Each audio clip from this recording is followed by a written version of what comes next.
Something shifts for women in their 40s and 50s, and no one really explains what's happening. You just feel it. Your body changes, your energy changes, and what used to work doesn't anymore.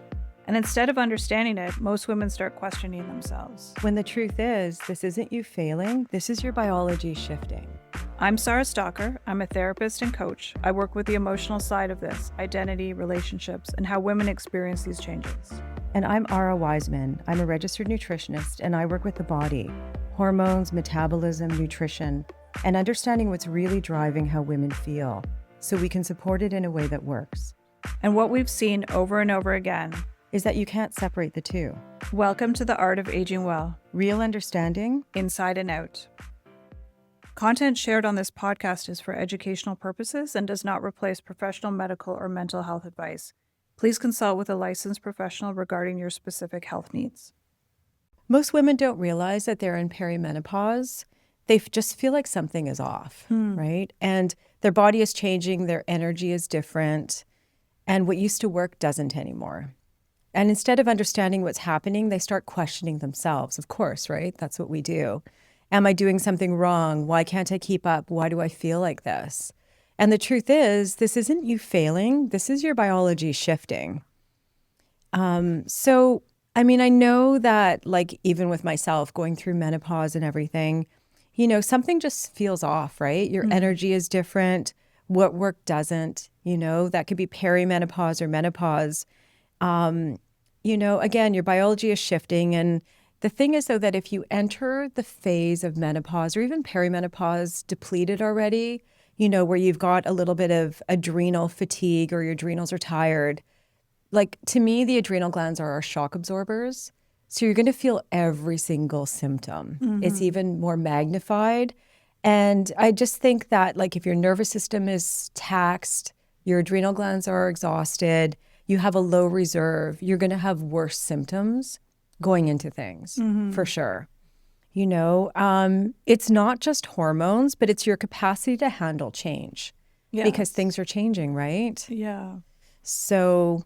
No, that's a really good point because, and I think you and I really wanted to talk about this because I'm in perimenopause and I have been for a long time and you're past that. I'm postmenopausal. Right. Yeah. So we've been there. Right. We're like, I'm still in the thick of it, but we've been there and I think we can really speak to it, especially as a nutritionist and a therapist and coach that, you know, we have that lived experience. So when we talk about it, we know exactly what the symptoms are. Now, your symptoms have been very different than mine.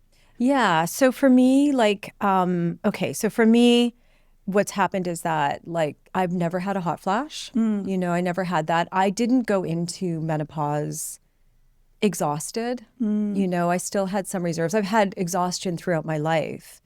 I've replenished and brought myself back again. But for me, it was more just I've noticed like crepey skin.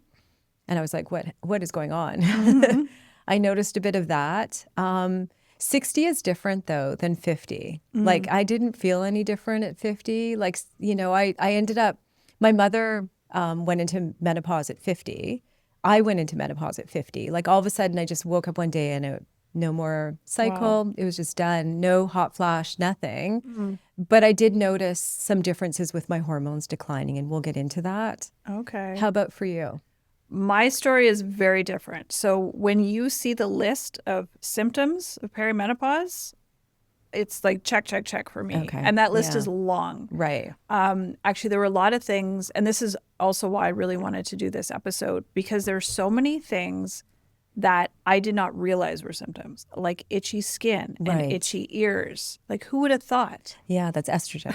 Right. Yeah, that's declining. Because I struggled with allergies. Right. And so I thought, okay, maybe I'm allergic to something and I'm looking for hives, but it's actually the hormone issue. And it could be from like a detergent. It could be from things that, you know, because a lot of patients will come into the clinic with itchy skin and it's not hormonal, but it definitely, in your case, was your estrogen declining. Well, it's funny you say that because I switched detergents. Of course, right? Because you're trying to figure it out. I did everything. I was like, this is just so bizarre. And I had moved to another part of Canada, so I thought maybe there's something here. But I realized after a while that no, this is actually an estrogen thing. And it took me a while to reach out to my doctor and say, I think I need some help. And and I'm so glad I did. I'm very honest about my estrogen journey. I take the estrogel, I put it on my arm at night. I've had to double my dose in the last few months because my hot flashes were coming back. You said you didn't have hot flashes. My night sweats, Ara, were so bad. Yeah. It was awful. And even the hot flashes during the day, like, I'm a therapist, so I always joke I wore my therapy cardigans and I was taking them off and opening the window, and my husband bought me a fan, and it was I've heard that really from a lot of people, like a lot of my clients. Yeah. So from my lens, from nutrition, it is like a vasomotor, like the hot flash, right? It's hormonal. It's hormones declining for sure. It also can be inflammation. It can be liver load. It can be from a lot of different things that can make your body run a bit hot. But it's, it's how your body experiences, obviously, right? And for me, I never had like a hot flash. I never experienced that. There are some really good supplements on the market that are really helpful for that. But for the most part, hormonal, like bioidentical, which we're going to talk about, and synthetic hormones from your doctor it's all very helpful, and it's good to replenish again, right? And it's very helpful. And I've heard horror stories from all kinds of people for decades about people who were totally being gaslighted by their doctor. Oh, 100%. In my mother's generation, I mean, looking back on my mom, she has osteoporosis, she's had spinal fractures, she has dementia, unfortunately, and she doesn't sleep. And she could have used progesterone for sleep. She could have used estrogen for her bones. It was like doctors back then would say it's all in your head, and they'd give you an antidepressant. Yes. And then women would internalize that and feel like there's something wrong with them. Yes. When in fact, your hormones are changing, like things are declining, and you need to be able to ride that wave. Yeah. And hormone therapy is great. I think, why not? But again, back in the day, women were afraid to do estrogen because there was that whole breast cancer risk. And now we're finding out that that's not necessarily the case, right? Yeah. And that, so back to that again, let's just talk a little bit about that, because let's talk about sex drive as well. But with the hormones, so just to give you a background, like estrogen is good for structure. So if we think of estrogen, we think of structure. We think of our skin, our bones, and our tissues, right? When we think about progesterone, we think about calm, feeling calm, right? So progesterone is how we sleep, how we regulate, and how we feel, which is very important, right? And then testosterone is our drive. It's our muscle. It's our motivation and our desire. So we're looking at structure, calm, and drive. And when all three of those things are declining, things are changing, and you may not know what's going on. And that's what we're talking about. So yeah, I mean, and it affects your whole life. Like, it's your whole life, right? Because if you're not sleeping, you're not waking up feeling rested, you have more anxiety, and you also may not have that drive. Maybe your testosterone levels are low. Testosterone's amazing. But maybe it's low because all of a sudden, you're not putting on muscle, you're working out, you're not able to do that. You just don't, you feel flat, you just don't have that same drive, and your libido has gone down as well. And that can really affect relationships. Yeah. Well, and we're having the real talk today, right? We're talking about all the things that people don't necessarily talk about, don't realize is related to perimenopause and menopause. A lot of things that people are afraid to talk about. But Ara and I feel like, we need to have this to support other women and for them to feel less alone in this. Right. Exactly. So I will be honest. My experience of it was crepey skin, and I did notice a little bit of vaginal thinning and some dryness. So I'm on bioidentical hormones. I'm on progesterone, estriol, and testosterone. And I just recently added in the testosterone, and I'm so happy I did, because I do feel that my drive has gone up. I do feel like I'm able to put muscle on. Mm-hmm. And I mean, I've always been a really good sleeper, so that's not my issue. By the time I get into bed, I'm like out. Yeah. And I go to bed early. It's my thing. I love to sleep. I always say I'm a sleeper from the old country. Like I love sleeping. It's my thing. I love that. But I did the first day I used my bioidentical progesterone. Mm. I woke up the next day and I was gleeful. Oh. I couldn't believe how I felt. It hasn't happened since, but I remember driving to work to the clinic and I was thinking, wow, I just feel so good, you know? Yeah. And I noticed a big change because I am very sensitive as well. Mm. But for me, I'm not trying to be 30 again. I'm just trying to be my age. Mm. I'm not trying to look 30. I'm not trying to have that biology. I'm doing very, very low doses because for me, everything is tenfold. Right. I need very small amounts of things. Yeah. But I am using a bioidentical cream vaginally, and I'm using the topical transdermal creams. Okay. And I'm really, really happy with it. I couldn't be happier because I feel like I'm being supported and I feel better in my body. Well, feeling supported is huge. Right. And finding the right combination is life-changing. I know, just to speak to the mental health side of things, the change in hormones can really affect mental health. Huge increase in anxiety. 100%. Depression can suddenly appear or be made to feel worse. The rage is real. Like the estrogen definitely helped with that. And I'm sure there are a lot of women out there who are nodding their heads right now and they're like, yes, it is. Yeah. I follow some pretty amazing comedians online who make me laugh when they imitate their wives. And Right. those are of going you through those symptoms.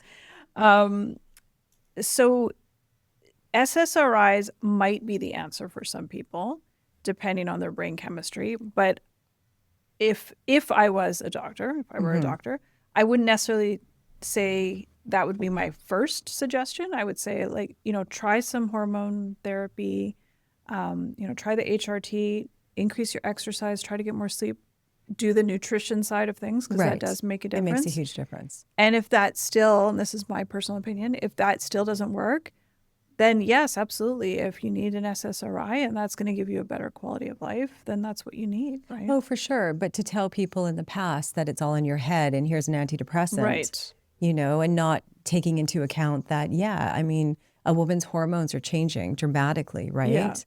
Yeah.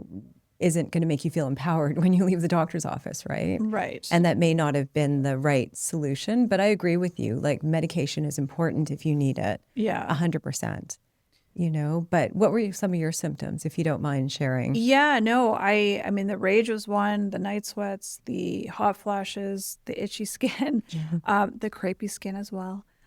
Definitely your skin is drier, right? All over your body. Yeah, it's estrogen.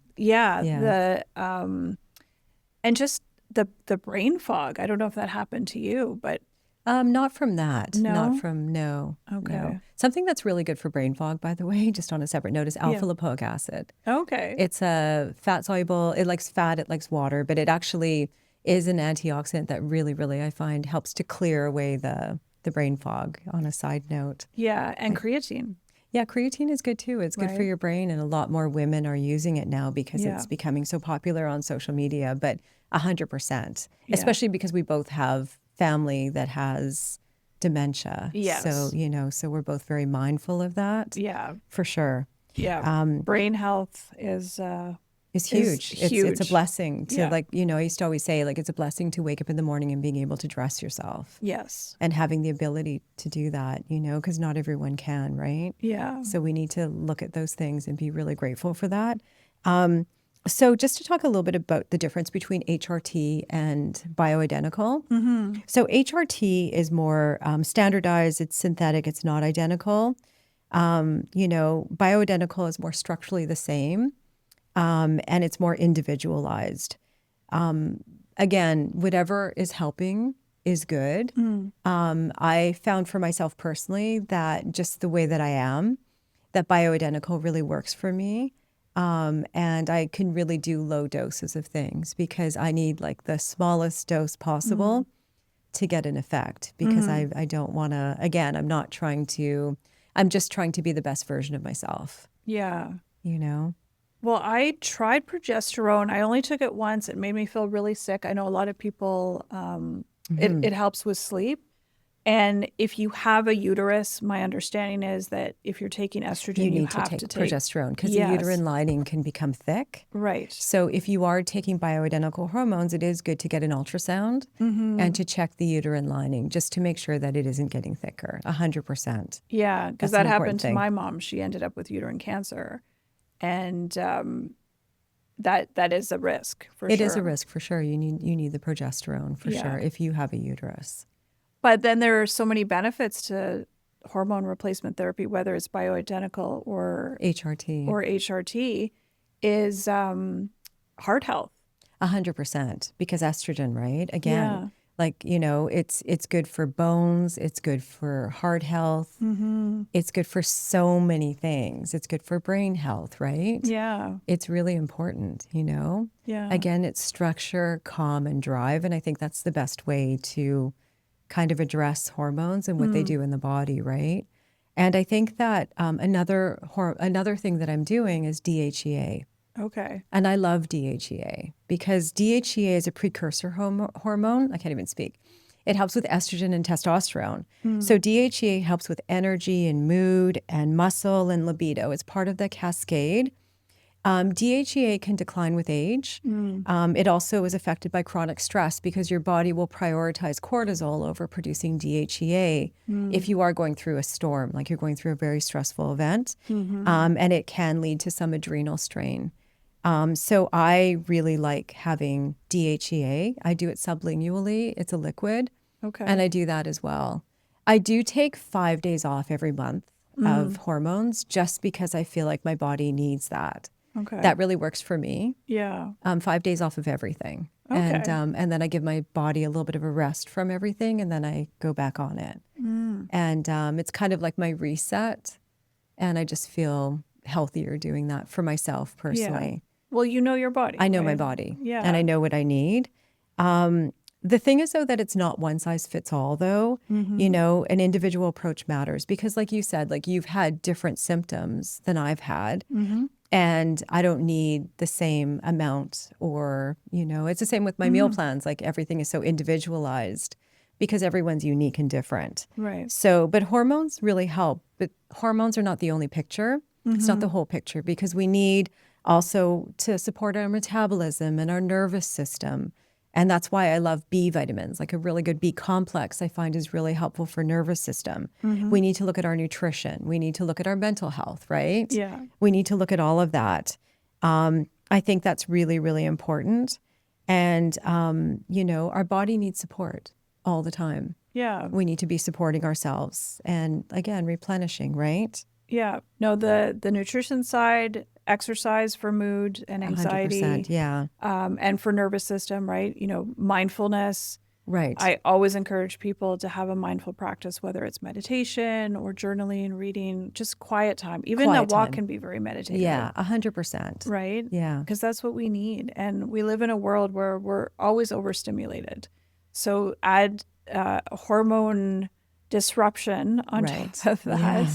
And it can feel like a lot and it can feel very isolating. A lot of women don't get the help that they need. Absolutely. Or they're afraid. Yeah. You know, I mean, I had a bit of fear about it. My mother had fear about it when I told her I was doing it. She's like, be careful. Yeah. You know, and I think Suzanne Summers came out with bioidentical hormones back in the Yes. day, like all of her books. And she really made it more public, you know, and you know, and easy to kind of understand as well. Yeah. And I think hormones are really important, you know, in our body. And I think, you know, nourishing ourselves, and we're nourishing ourselves by doing hormones as well, because, you know, we're looking after our body, we're looking after our bones, we're looking after everything. Yeah. You know, seeing my mother with osteoporosis and spinal fractures. I mean, Scary. it's scary. And she really could have benefited back in the day. I mean, they weren't doing that back then, but she really could have benefited from it. Yeah. She would have slept better. She would have repaired better. She would have had stronger bones, you know, and mental health too, right? It's all of that. Yeah. So I'm just grateful that we're in the time that we are. But awareness is key, and also being mindful, as you said. Like, that's even on the Canada Food Guide, I think, their revision of it. I think they even put mindfulness on it. Did they? I believe so. Yeah, Oh, I remember okay. looking at that. But I love that. but yeah, no, it's really important to be mindful. It's important to know yourself too, right? And to know what your body needs. If you can clear away the clutter, Yes. and give your body a rest. Give it some time, as you said, and also that noise, that constant stimulation. Yeah. I mean, we're all different. Like, some of us are more FOMO and some of us are more JOMO. I remember when I was teaching at George Brown nutrition there, like, I'm more JOMO. Like, I love just, getting into my sweats and watching something on Netflix and relaxing. I'd much rather do that sometimes. I'm with you 100%. Yeah, I'm that's me. I like my comfort, Yeah. and everything. And I like the quiet too. I can't manage a lot of noise. Yeah. So. No, I think it's important that people, if they have a doctor who's not listening to them or they're not feeling heard, that they find someone who will listen and just keep advocating for themselves. That's the, if nothing else, the takeaway for today, that I hope people find the help that they need, because they do not need to do this alone. No, 100%. And I think having, a female doctor, I have a really good list of doctors that are very helpful. But yeah, no, 100%. I think somebody who kind of understands. Yeah. But some medical doctors are still against, bioidentical hormones or hormone therapy, especially if you can't really explain your symptoms. They may not be as reticent to prescribe hormones. Yeah. And I think that you need to find the right person, because a little bit of a personal story. I went to this functional medicine doctor who's actually quite good and he's very knowledgeable. But way back when, he gave me a list of bioidentical hormones and he gave me enough DHEA for a horse. Oh, no. And I knew within myself that this wouldn't be the right prescription for me. I never filled it and never went back to him for that. That wasn't why I was going, but because of getting older, he was concerned about bone health and everything else. And, he was on the right path. It was just the wrong dose and the wrong approach for me. So I think it's just kind of knowing yourself and maybe getting a second opinion or talking to someone like myself or, someone who can guide you onto the right path. For sure. If you're feeling a little bit concerned or you feel like it may not be right for you. Yeah. Well, I had a family member who is a little bit older than me, and she went to her doctor because she was struggling with fibroids and heavy bleeding. Right. And the doctor said, well, you're going to go through menopause soon, so just suck it up and live with it. Wow. Which is horrible. Yeah. Right? Yeah. And I also struggled and ended up with a hysterectomy. Luckily, I was able to keep my ovaries, so I didn't go into menopause right away. But I also feel for people who go into menopause when they have their ovaries taken out, when they Absolutely. have and radical, they're young, right? Right. And it's not that slow, gradual decline. It's happening all at once. Yeah. Which kind of throws you into a bit of shock, right? And your body. Absolutely. All of a sudden it's like stops, and it's not that gradual decline that happens naturally. Yeah. So no, I hear what you're saying. Definitely. Yeah. No, women need to be supported, right? Yeah, 100%. And we need to have open, honest conversations about things that people weren't having back then at all. Nobody was really talking about their symptoms because they thought it was all in their head and they more just internalized it. Yeah. And it affects relationships. I mean, oh my God. Yeah. Yes. It can for sure, because if you don't have that drive and you're not, feeling yourself, you're not wanting to be intimate. Absolutely. No, the low libido, the vaginal dryness, again, not asking for help. And then when you isolate yourself and you don't share that with your partner, or your partner isn't willing to listen, that's a whole other story. Right. But you don't need to suffer. Right. There are options. There's solutions to everything. Yeah. You just have to find them. Exactly. Exactly. Yeah. No, because there are even suppositories that don't contain hormone that you can use. There are a lot of options. Oh, absolutely. There's vitamin E. There's, I can't think of the other name of something, but there's lots of suppositories that you can use as well. Yeah. 100%. Calendula is also really good for that. There's vitamins that you can use. Yeah. And the other thing too is then we're more susceptible to UTIs. Right. I was just going to say that. Yeah. Yeah. Which a lot of people don't realize. Women are suddenly getting all these UTIs and they don't understand why. And then like your mom and my mom being older and having dementia, that's a whole other story, which we'll talk about another time. But there are a lot of struggles, right? And we as women go through a lot of things in different stages of life. And back in the day it was called, well, because I remember specifically my stepfather said, well, your mom is going through the change. Yeah. Right. Yeah, and when she was raging and right. Not doing well. Yeah.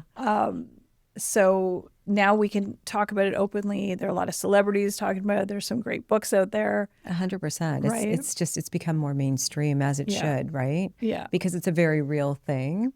And I feel like it's kind of a wise stage. You know, I feel like instead of looking at it as declining, look at it as transitioning. We're elders now. Yeah, we are. Right? You know, we have that wisdom, hopefully. Yeah. You know, we have that wisdom but, you know, I feel like just like weight loss, it's releasing something that is no longer serving you. We're not declining as we get older.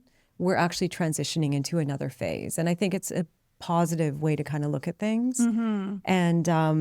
And I think we have more clarity, more depth, more awareness. You know, it's a different strength now. Yeah. Than it was, you know? Well, I think wisdom, there's a lot to be said about wisdom, right? Yeah. And aging well and having experienced things and being able to really live our best lives now, right? Right. It doesn't mean that it's over. It means that now we're on the next phase of our lives. Oh, 100%. I remember when I was younger, 50-year-olds were old. Yes. Right? They had, you know, I just remember that. Like, I remember people in my family had like the loose hanging skin and they had those pendulous breasts. And, you know, I remember that. I remember looking at them thinking, wow, you know, they're so much older. Yeah. And now 50 is like the new 30 or the new 40. And, you know, and as we get older, and people are living longer now too. And it's all about quality of life. It's about finding your joy, you know, and doing things that bring you joy, because that again sends positive hormones throughout your system and supports your immunity and supports your body. And I think that it's really important to find things that bring you joy and to do that, you know, and surround yourself with people who love you unconditionally and really can support you. Yeah. And the other part, like the blue zones, you know, they talk about community and that sense of community. So I love that you said that, because I think surrounding yourself with people who you feel safe with, right? Yeah, or uplifting. Exactly. Right. Yeah. It's important, you know, and we need that. We need those, you know, those really good relationships in that community for sure. Because without a community, without relationships, you know, they say that loneliness kills you faster than cigarettes. Yes. Right? Because feeling lonely and feeling, you know, you can be alone and not feel lonely, some people, you know, and then you can be alone and feel lonely and isolated. And I think that has a huge impact on our mental health and on our body, because any emotion that we're having really impacts us and sends that hormonal cascade through our body and also affects us physically, right? Yeah. For sure. So I think that we need to be more intentional, and also creativity.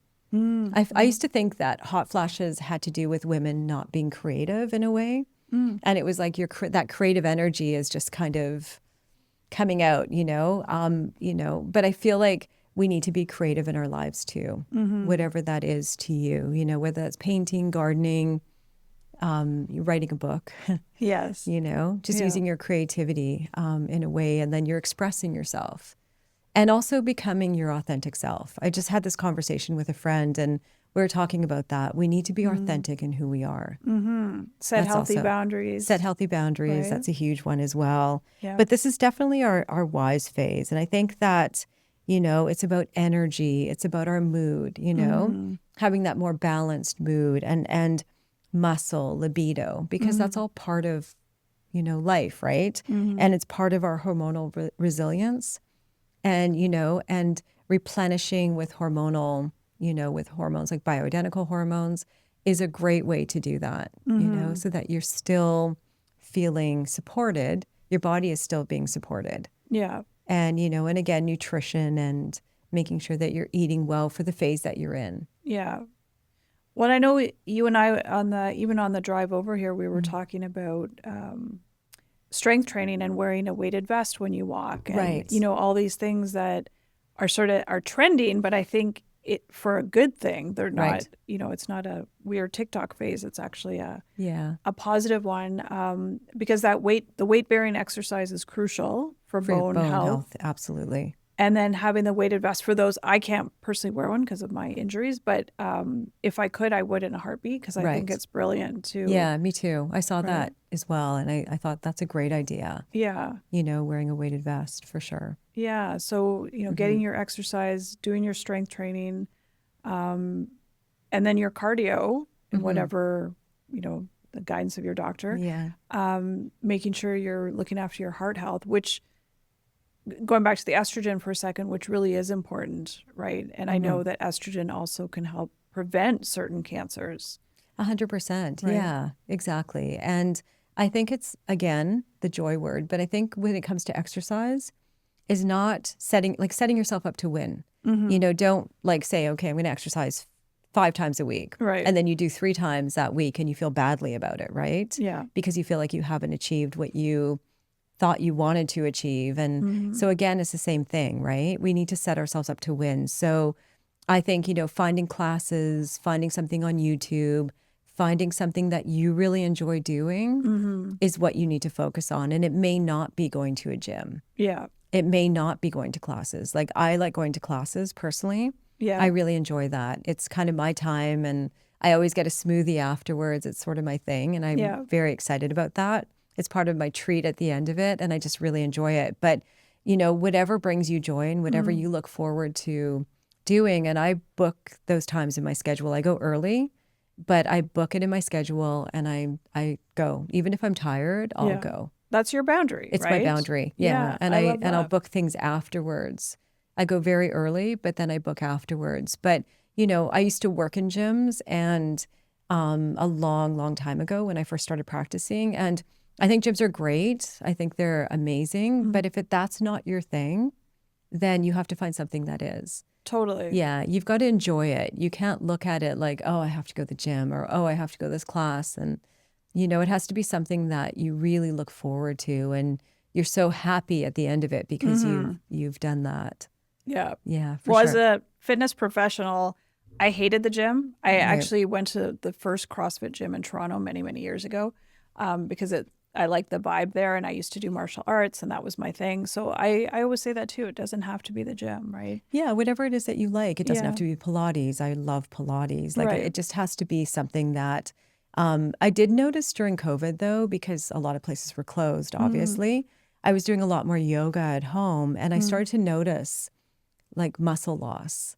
Oh, interesting. I started to Okay. notice that, you Yeah. know, and I started to notice that my body was changing. Like that's Yeah. when I first started to notice it after coming out of COVID. You know, I started noticing that that I could see that I didn't have as much muscle tone Yeah. on my body that I did before COVID.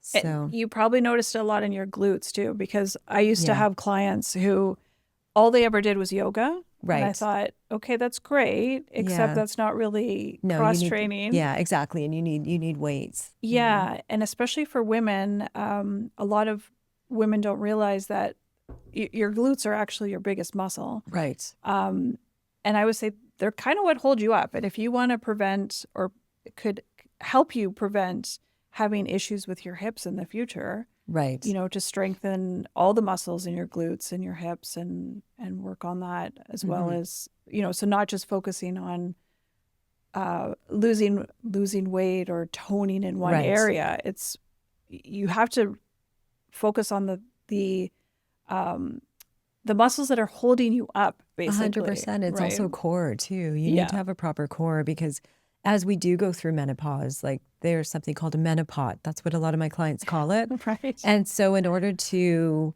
because we do get some of that subcutaneous fat, right? And it's important to have a strong core. And then that way, if you do fall, you know, hopefully not, you'll fall better than you Yes. would if you didn't have a strong core. Yeah. And it also helps your lower back, because a lot of people complain of lower back issues. And if you have a strong core, it's the opposing muscles, as you know, that help to strengthen your back, Yeah. so that you're not having so much pain, lower back pain. Yeah. So, but doing yoga alone is not gonna It's help. not the answer. No, I think yoga's Right. great, but it's not enough. And Yeah. I also have a rebounder at home, Oh, yeah. the mini trampoline. Yep. And I love that. Yeah. Because it's good for the lymphatic system. It gets everything Right. kind of moving. Mm-hmm. So I love doing that when I have time as well. Yeah. No, I've heard that too. Yeah, it's great. Except for those of you who struggle with incontinence or weak bladders, Yeah, right? Then yeah. But it's good for that too, though, because you're kind of, you're strengthening it, because Yeah. you in a way, I know exactly what you mean. Yeah. That's another thing when you get older, Right. you cough or you sneeze, and, Yes. and you can feel it. But I think it's really important to strengthen that as well. And rebounding is great for that, because when you notice it, you're pulling in those muscles, Yes. right? And you're strengthening it. So for all those ladies out there, Yeah. go to your physician, make sure you feel heard. Right. Strengthen your pelvic floor, there for those leakages. Yeah. Set your boundaries, and you don't need to do this alone. No, we don't need to do anything alone. Like, there's so much information out there, and there's great Instagram accounts that have a Yes. lot of really good information. I mean, there's a lot of misinformation out there too, but I think if you can not jump on the trends and kind of do what feels right for you. Yeah. Because not everything is right for us, I love that. And I think we need to just kind of, do what feels right for you. I mean, not everything is going to be the right thing. Exactly. And stay out of those trends, because this too shall pass. Yeah. But you don't want to overdo anything, and moderation is really the key, I think. Yeah. And I think it's about enjoying your life, and finding things that really bring you joy. That's a big one. Yeah, and I think you and I having this conversation is really important, because we do things differently. Yeah. Right? And we're examples of how you can find what is right for you. Right, exactly. And what feels right in your body, because your body will tell you. Yeah. It does. It speaks to you if you could listen to it, right? It does tell you what's going on. You can tell how you're feeling. Yeah. Definitely.